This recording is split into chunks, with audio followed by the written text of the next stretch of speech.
Swayam Prabha. Digital India. Educated India.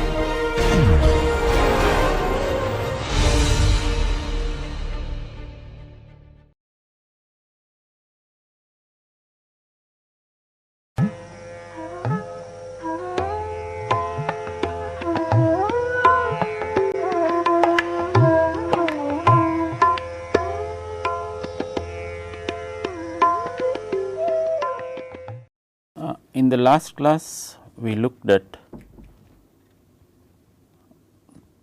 the corporate plan or the mother plan, how to draw this mother plan. So, it is also known as the plan to plan, and we looked at the blocks which constitute this corporate plan. If you see, the first set of blocks contained the expectations of major outside interests, then inside interests, the database required for the plan, then the evaluation using of first the environment, then the company strengths and weaknesses. Then using this, we drew these were used as inputs to the strategic plan to draw up the master strategies. From the master strategies, the organization can make use of the information flows to draw up the medium range programming and programs, then the short range planning and plans, then come to the implementation of the plans where the technical planning aspect is involved, and then the review and the evaluation of the plans. All this feeds into the entire planning cycle. We also have the decision and evaluation rules, which is a sort of a feedback, and this feedback feeds into all the portions of the plan. This we said is the corporate plan, and this corporate plan, this is the conceptual model of the corporate plan which an organization can do. Now, let us proceed further. The question now we have to address is, when does an organization know whether the time is ripe for change in the organization, whether the time is ripe for change in the organization, or in other words, when does an organization know that changes have to be effected in the organization? This is a very important question which every organization will have to address at one or the other stages in its history. In order to do this, the organization revisits itself, that is, it comes back to itself. One of the matrices which can help the organization in revisiting itself or in finding out whether the time is ripe for change is the McKinsey matrix, which is shown in the form of a 7S framework here. This is typically known as the McKinsey's 7S framework. So, this McKinsey's 7S framework helps to know whether time is ripe for change in the organization. This framework is called 7S framework because all the circles here are starting with an S. So, you have in the center the superordinate goals.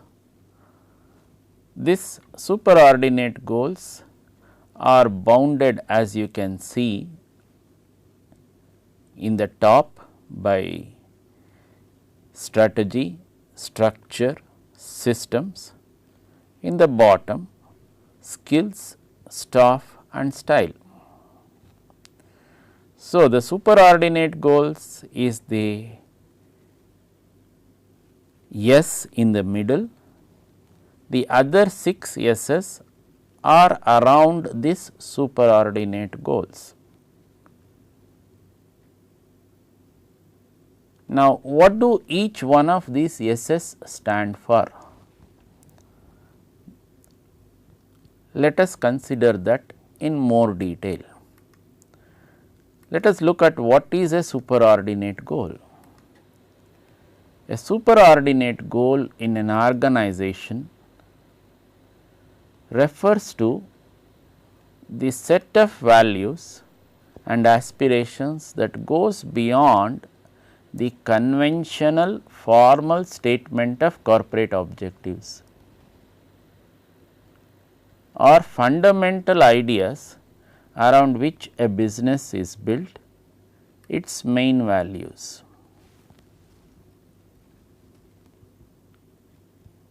In order to explain this point further,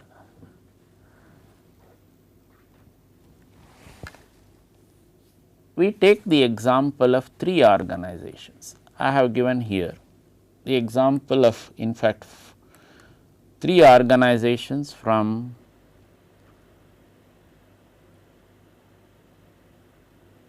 the global world and one of our own organizations, which is a teaching organization. The first example that I have given is with respect to IBM. The IBM's marketing wing has its superordinate goal as customer service. What does customer service mean? For a layman, it may so happen that every organization which is in the field of customers business or in the field of service to customers has to do customer service. What is so great about it? But it is not really so. For an insider, the customer service, which represents the superordinate goal, means differently from an outsider. Suppose there is a call made on IBM's marketing department. The goal of this marketing department is to address or resolve that problem within 24 hours anywhere in the world. So, that is the goal which this organization has set for itself. In other words, it represents the superordinate goal.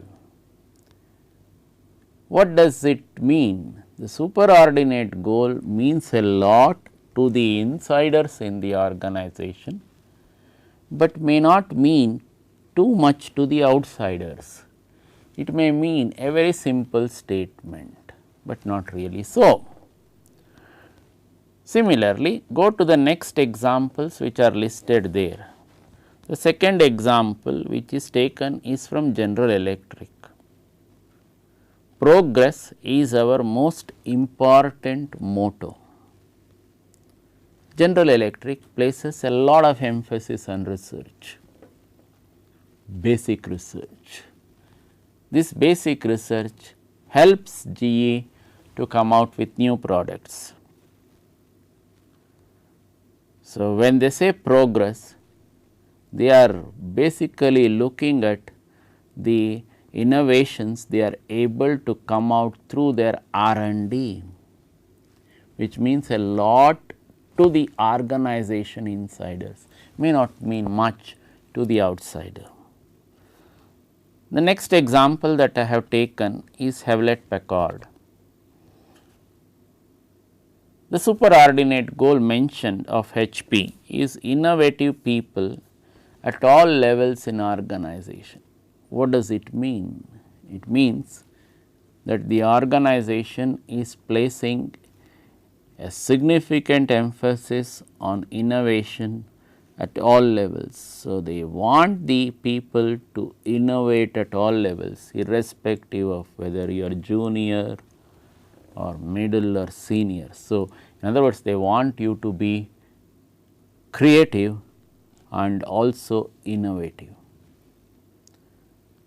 The fourth example that I have taken is that of IISc.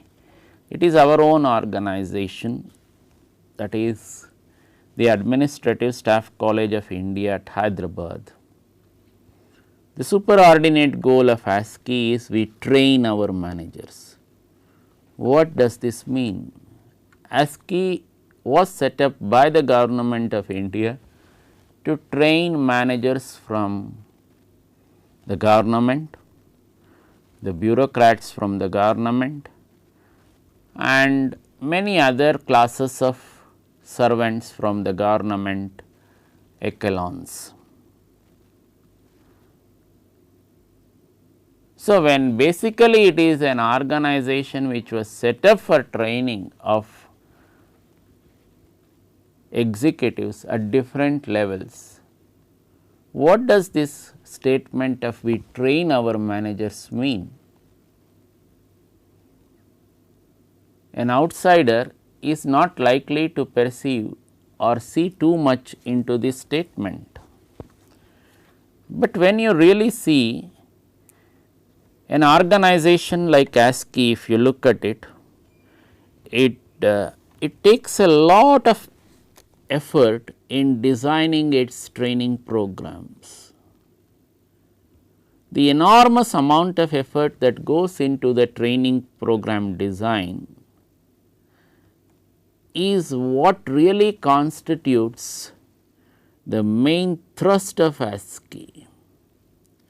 So, when they say we train our managers, they really mean, or they are really looking at the enormous amount of faculty time and effort which has gone into the design and the delivery of this training program, many times spanning 4 to 6 months in several training programs. So, this is what it always means with respect to an organization. A superordinate goal means a lot to an insider in the organization, but may not mean much to an outsider. So, these are the examples which you can think of to buttress this point.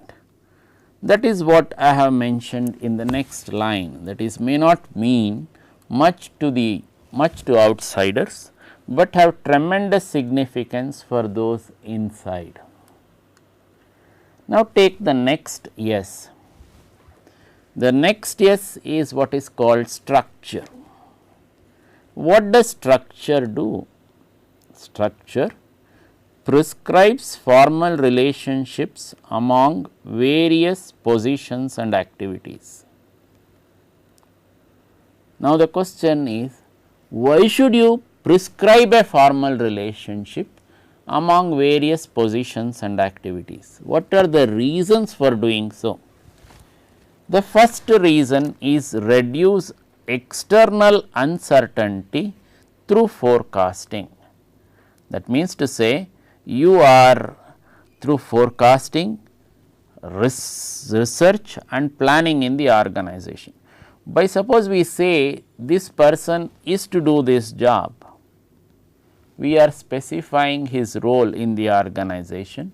He helps in these activities in the organization. The second important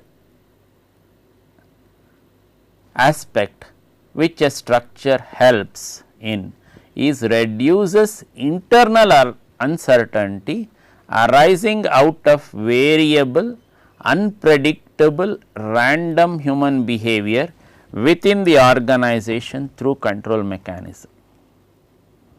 So, the roles and responsibilities in the organization give to the individual certain amount of authority in order to execute his roles and responsibilities. So, he can exercise a certain amount of authority in the organization. So, this authority in the organization, what does it do? It reduces the internal uncertainty about his role in the organization. I will give you an example. Suppose a person is a product manager in an organization. A product manager may be called for to gather information practically from all the departments in the organization, be it production, be it HR, be it marketing, be it finance, or be it systems, name it. He may have to gather information from all these departments. What does the role of the product manager give, or how does it help?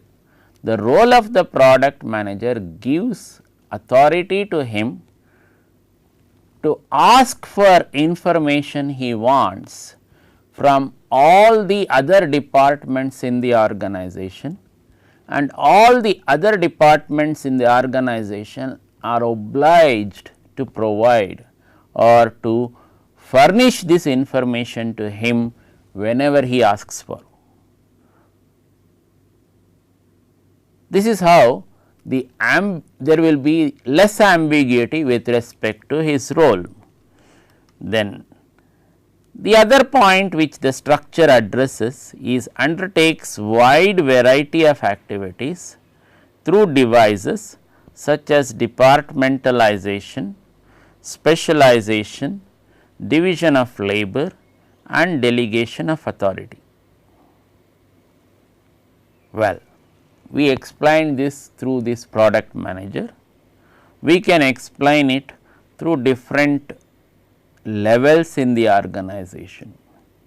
So, a personnel manager many times may ask for information from other departments regarding personnel. He is having access to personnel in other departments other than the personnel department also.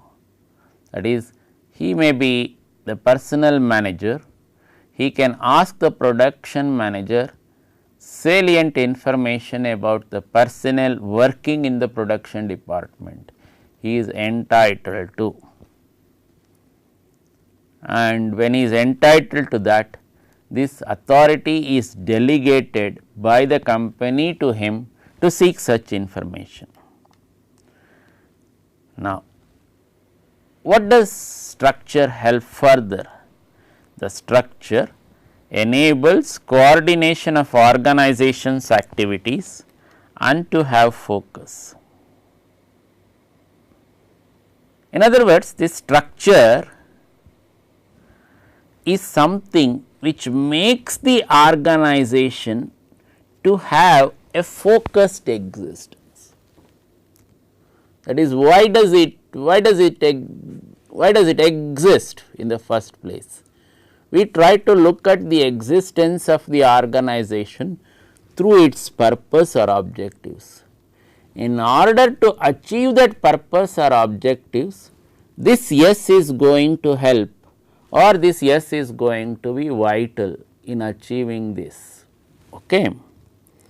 Now, according to this 7S framework given by McKinsey, McKinsey is a consulting organization operating worldwide.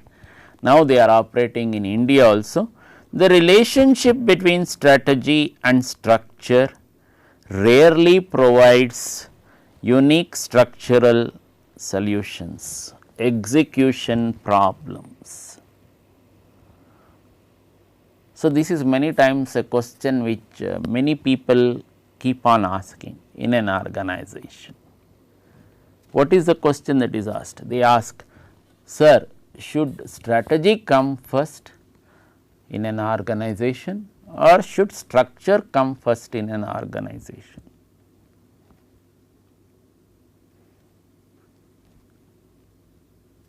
There is no unique answer to this.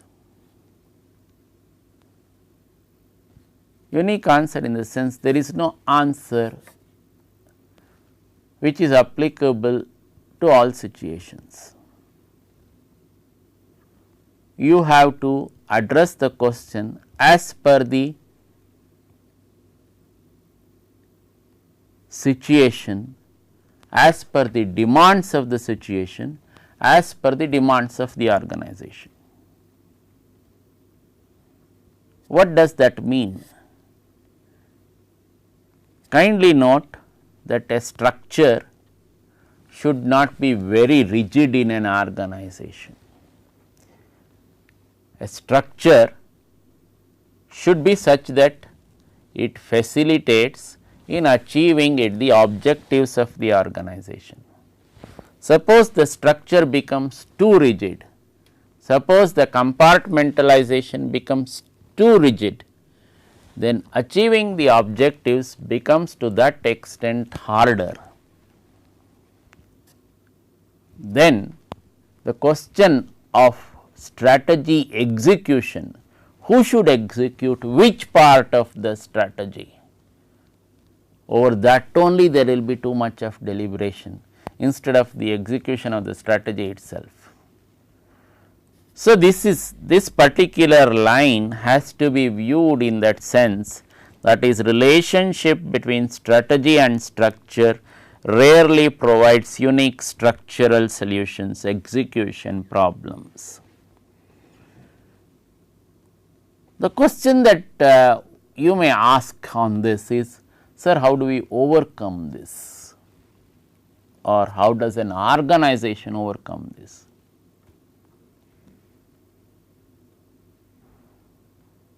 I can only say that we have to have a change in the mindset. What do we mean by a change in the mindset? I quote here an example which may bring forth this point better. Take the example of an Indian mother. Let us say the child, her child has fallen on the floor. What does she do? What is the typical reaction? The typical reaction is she rushes to the child, takes the child in her arms, fondles it, and then says, "What a dirty floor, it has harmed my child." In other words, what is she trying to do? She is saying the floor is responsible for the child falling. Now, contrast this with an Israeli mother. Okay. This Israeli child were to fall. What does a mother do? She does not rush to the child, but it does not mean she does not have any concern for the child falling. She signs to the child, "Come on, get up."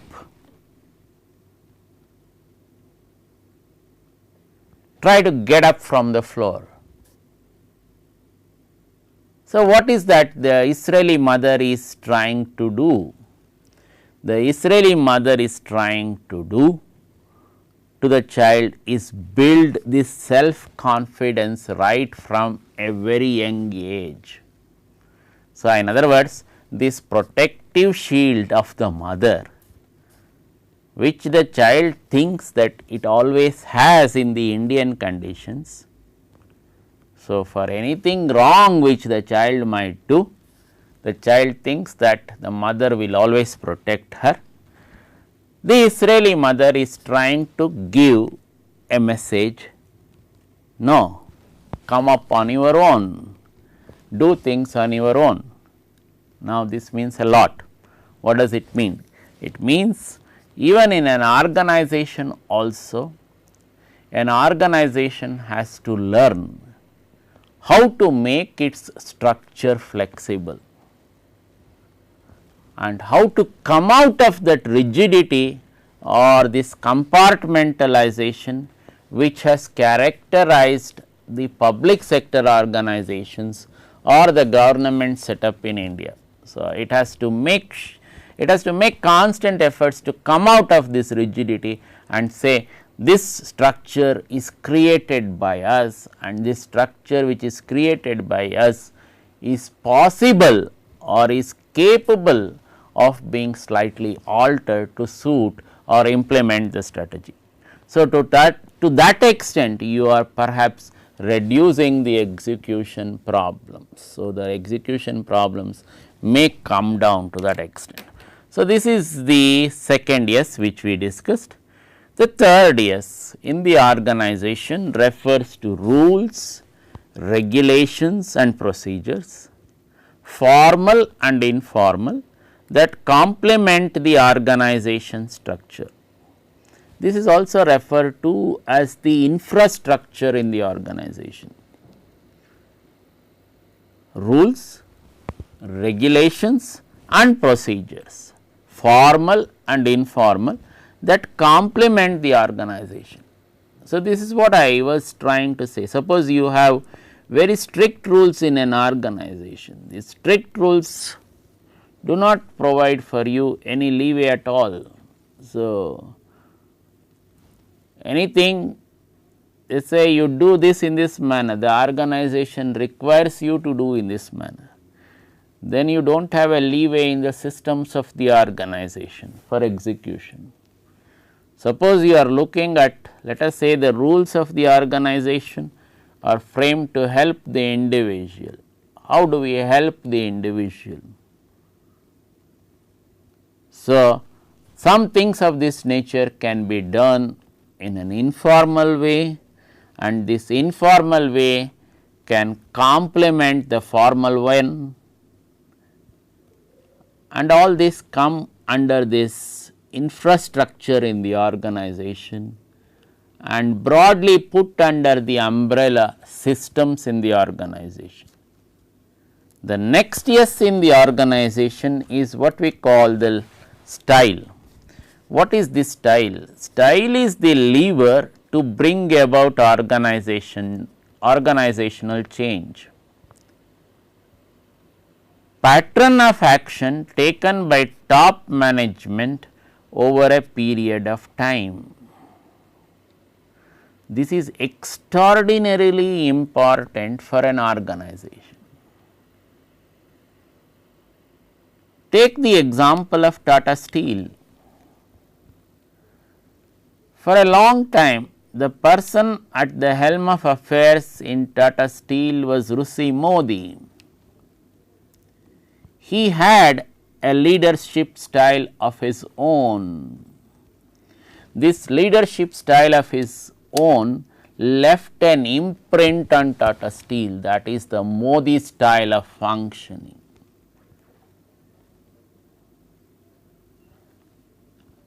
What was the result of this? The result of this was this Tata Steel's extraordinarily catapulted performance during the period of Rishi Modi's leadership.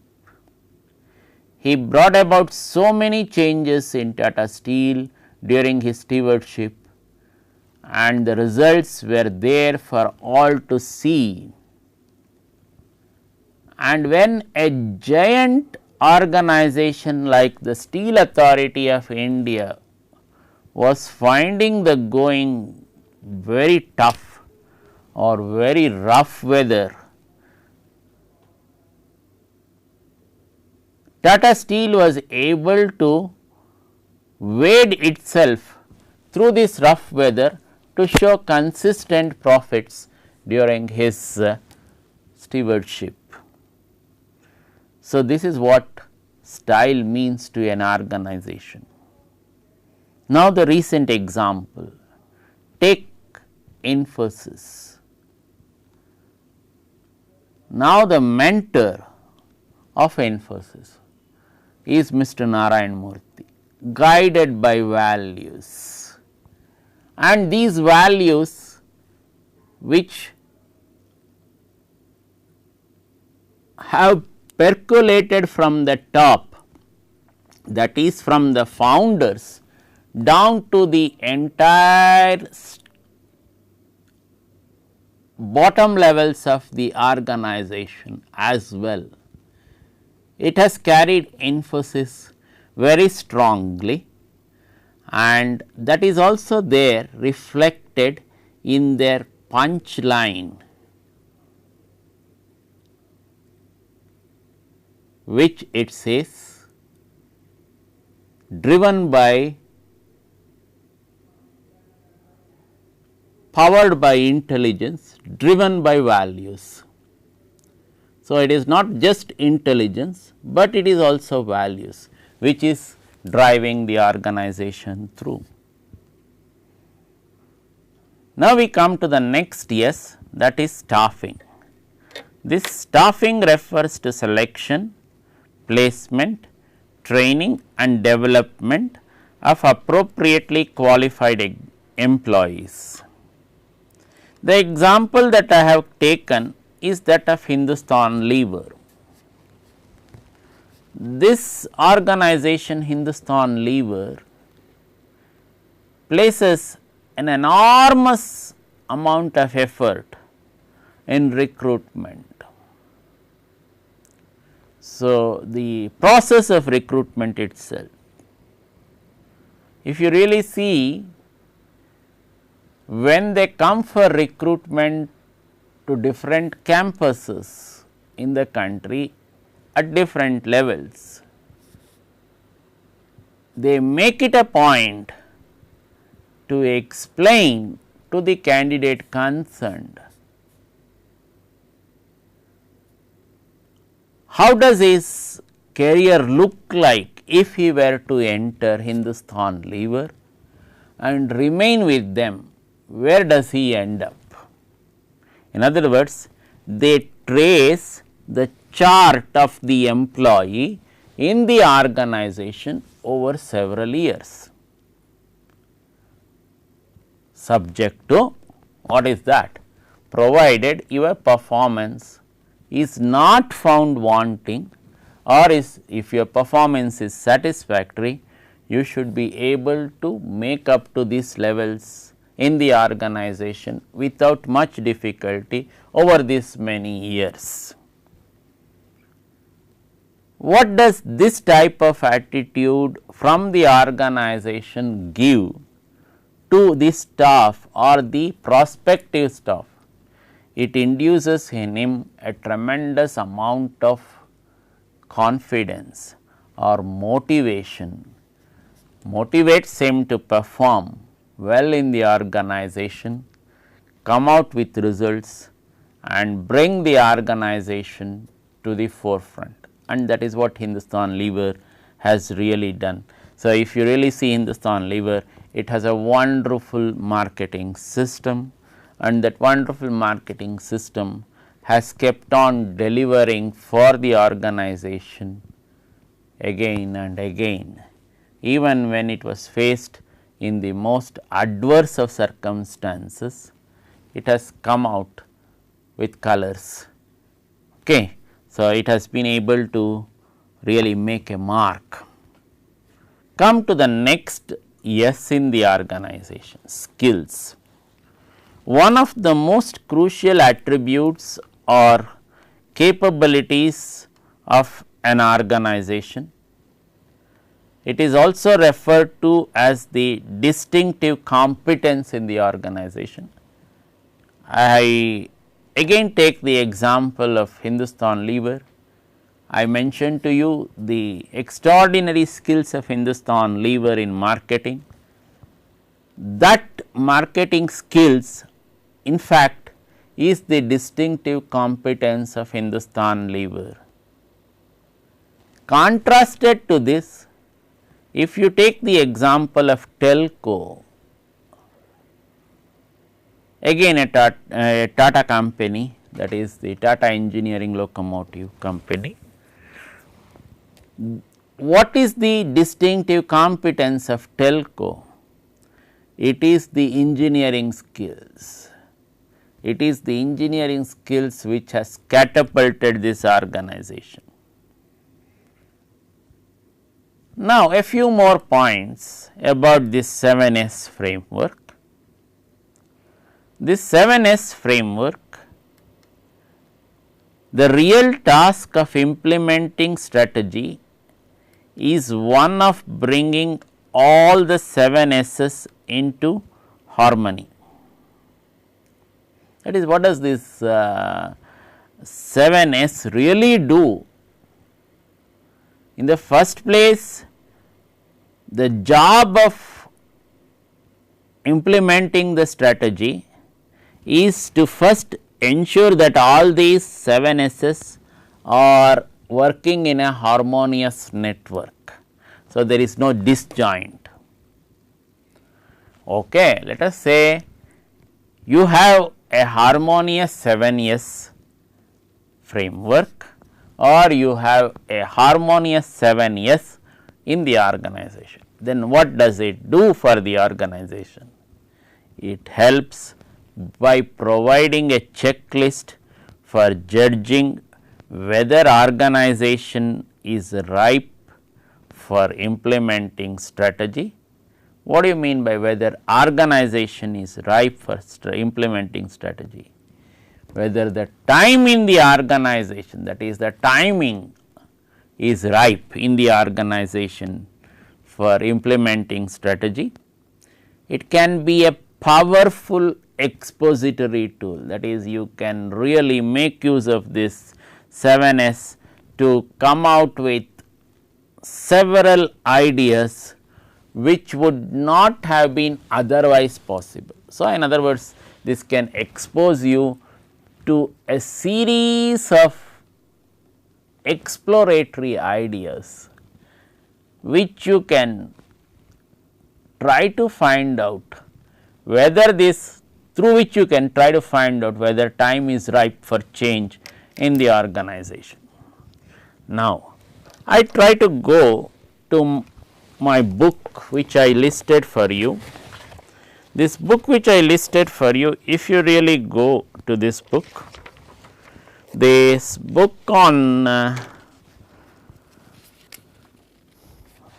the chapter 2 of this book gives you the 7 S framework.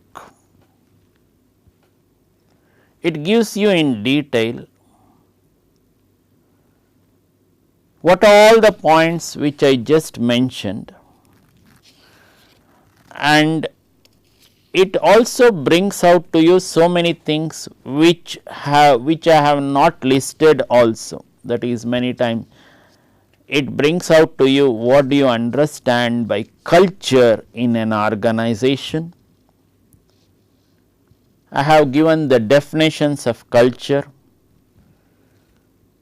That is, culture brings in the people dimension in macro organizational analysis without resorting to the psychological human behavior models.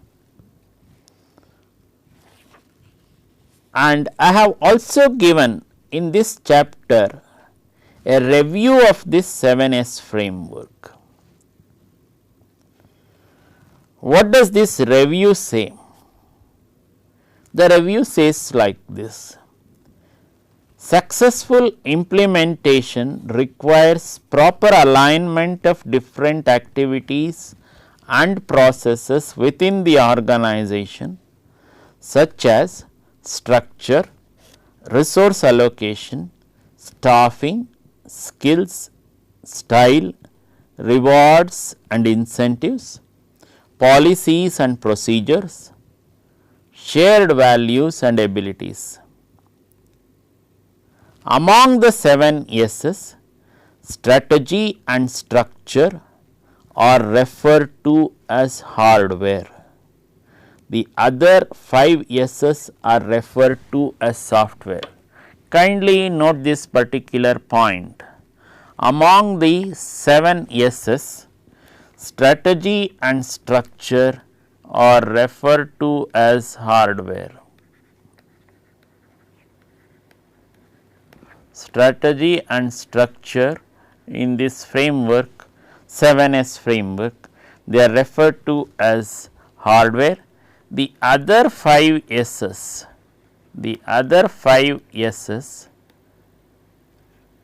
are referred to as software. it is essential that while drawing up strategy for the organization, due care is taken not to give too much importance to software at the expense of the hardware. Kindly note this point very carefully. Repeating this point, not give too much importance, not give too much importance to software at the expense of hardware.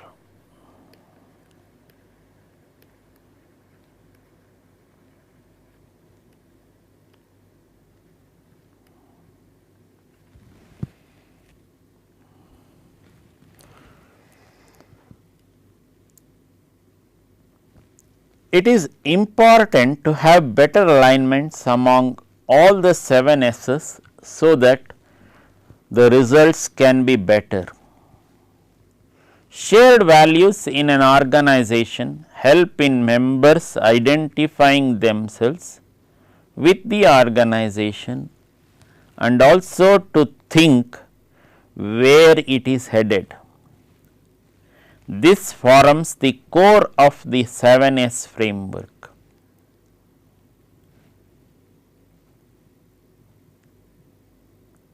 Repeating this, shared values in an organization help in members identifying themselves with the organization and also to think where it is headed.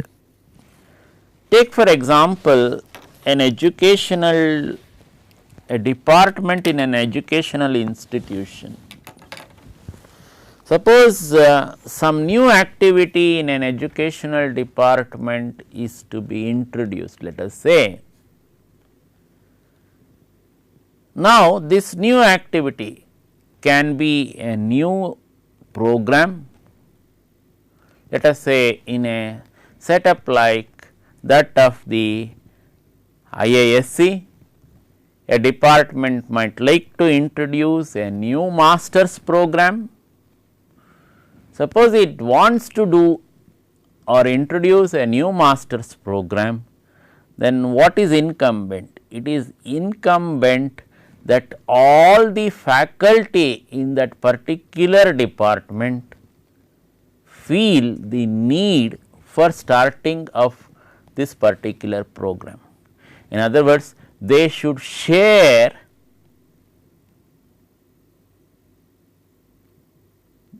the values that this program or activity is going to bring to the department. Suppose they tend to think that starting of this activity may not really add value to the department, then this activity is likely to be a non-starter one, and if it starts, then it may have lot of impediments, or it may have impediments at each and every stage before it goes to its path or achieves the objectives, or it may not even achieve the objective and it may fail in the later stages. So, these are the possibilities. So, in other words, all the inside actors in the organization, inside interest groups must share the values, the objectives in the organization or the department to ensure before an activity is started. This forms the core of the 7S framework. This gets reflected in the values, attitudes and philosophy of the members. In turn, they build a foundation for the organization culture based on their own ideals and beliefs. The 7S framework highlights important organizational interconnections and their role in effecting change. Kindly note this point. The 7S framework highlights important organizational interconnections and their role in effecting change. The action plans pursued by the organizations for the 7 S's will help in bringing about the needed strategic shift. So, that is why I said the real task of implementing strategy in an organization is to bring all the 7 S's into harmony. The next point also we have said, that is the 7S framework provides a checklist for the organization to judge whether the time is ripe for implementing strategy. It can help in diagnosing whether results are fair or new fits are required. Kindly note, whether results are fair or new fits are required. What do we mean by this? That is, whether changes are required before any strategy implementation. According to McKinsey, the 7S framework strongly helps in organizational environment scanning, that is organizational strengths and weaknesses. To quote McKinsey, in retrospect, what our framework has really done is to remind the world of professional managers that soft is hard,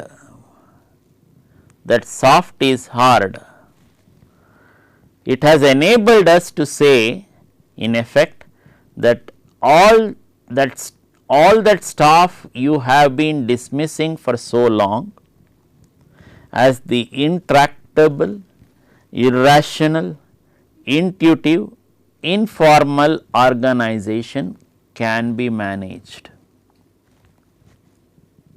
Clearly, it has as much more to do with the way things work or don't around your companies as the formal structures and strategies do. Not only are you foolish to ignore it, but here is a way to think about it. Here are some tools for managing it. Here really is the way to develop a new skill. That is where this whole 7S framework helps. One more person by name Harold Levitt had also proposed a model for analyzing change in organizations. It in fact came before the McKinsey's 7S framework. According to him, change, whether it originated in structure, task or technology or in the human component, was likely to have an effect on the other three. But what is the difference between this and the 7S framework? The 7S framework, however, is more complete in the description of the variables in strategy changes. That is, it is a more complete framework. It can be considered, as I mentioned earlier, as a powerful expository tool. However, it should be remembered that changing organizational culture is not an easy task. Repeating this statement, it should be remembered that changing organizational culture is not an easy task, but that should not deter a person from striving to bring about change. That is, it should not stop him from striving to bring about change. So, this is a very important framework in that sense. So, what I have tried to give you here is the description of all the 7 S's, and kindly note that many times in this 7S framework, questions are asked, what is the hardware of the 7S framework and what is the software of the 7S framework. The hardware of the 7S framework is the strategy and the structure. The other 5 S's are referred to as the software of the 7S framework. A very important point was mentioned, that is, not give too much importance to software at the expense of hardware. So, do not give too much importance, or organizations should not give too much importance to software at the expense of the hardware. So, in other words, what does it mean? You should use the software as a facilitator. You should not really put all your eggs in this basket of software. So, this is what this 7S framework is all about. And this 7S framework is being used by many organizations throughout the world, and it is also being used by a number of organizations, including public sector organizations in our country also now. So, to that extent, we can say, yes, we are really going in or keeping in pace with what is happening in management in the world. Thank you.